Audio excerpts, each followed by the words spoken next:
Hello বন্ধুরা, পড়ন্ত বিকেলে এই জ্বলন্ত চুলায় ভাজা হচ্ছে গরম গরম পেঁয়াজু। কালা কালা এই তেলের মধ্যে পেঁয়াজিগুলো ছেড়ে দিয়ে ভাজা হচ্ছে। এই পেঁয়াজি ভাজা দেখে তোমরা কি মনে করছো আমার বাড়ি পেঁয়াজি ভাজা হচ্ছে? মোটেও না।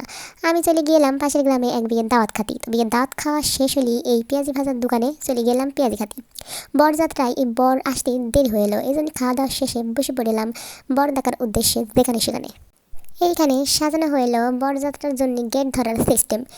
বেলুন দিয়ে তারপরে সামনে অনেক কয়টা শরবতের গ্লাস দিয়ে সাজানো হলো এই বরযাত্রার দরজা। লাল ফ্রক পরা মেয়েটিও দাঁড়িয়ে আছে বর দেখার জন্য। গ্রামের বিয়েতে এরকমই হয়, এই যে আশেপাশের থেকে কত লোক চলে আসে ভিড় করে এই শুধুমাত্র বর দেখার জন্য। নিজেকে সেলিব্রিটি ফিল করাতে চাইলে ঝটপট বিয়ে করুন, তাহলেই মনে হবে নিজে একটা সেলিব্রিটি হয়ে গেছেন। তো গাড়িতে চলে আসিছে 2-3টে গাড়ি, এখানে গাড়ির মধ্যে বর আছে আসলে। তো বরের দেখার জন্য আমি এখানে দাঁড়িয়ে পড়লাম ফোনটা হাতে করে। তো বর এই কাছের গ্লাসের মধ্যে লুকিয়েছিল, গ্লাসটা দিকে সচ্ছিলই না। যাই হোক গাইস, বরখানা বেশ ভালো হয়েছে, মন্দ হয়নি। তো লোকের পর দেখে আমার কি নিজের বর কেমন বেশি আছে বড় কথা, তাই না বলো গাইস? হি হি হি।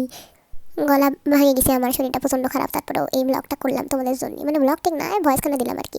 এরকম সুন্দর ভিডিও দেখতে চাইলে আমার এই ইউটিউব চ্যানেলে তোমরা সবাই যুক্ত থেকো, ঠিক আছে? পরবর্তী ভিডিও নিয়ে তোমাদের সবার সামনে হাজির হবো আমি, নেভার মাইন্ড ওইসব।